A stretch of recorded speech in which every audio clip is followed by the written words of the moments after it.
Fit-tmiem il-ġimgħa li għadda l-Fondazzjoni Jaye Malta organizzat is-serata finali u preżentazzjonijiet tal-premjijiet għall-programmi startup u l-Programm tal-Kumpaniji. Għal dawn l-aħħar 30 sena l-Young Enterprise provdiet servizzi ta' edukazzjoni non formali.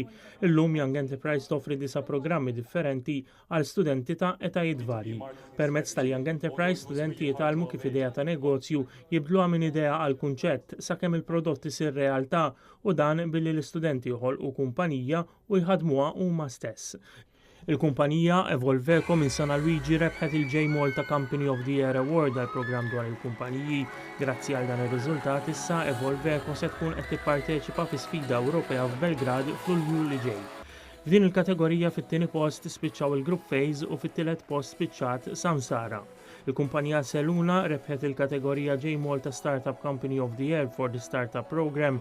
F'dan il-każ ir-rebbieħa ta' din il-kategorija se jipparteċipaw f'Riga f'Ġunju illi ġej. Minn barra dawn ir-rebbieħa kien hemm sensiela oħra ta' awards li jingħataw lill kumpaniji parteċipanti.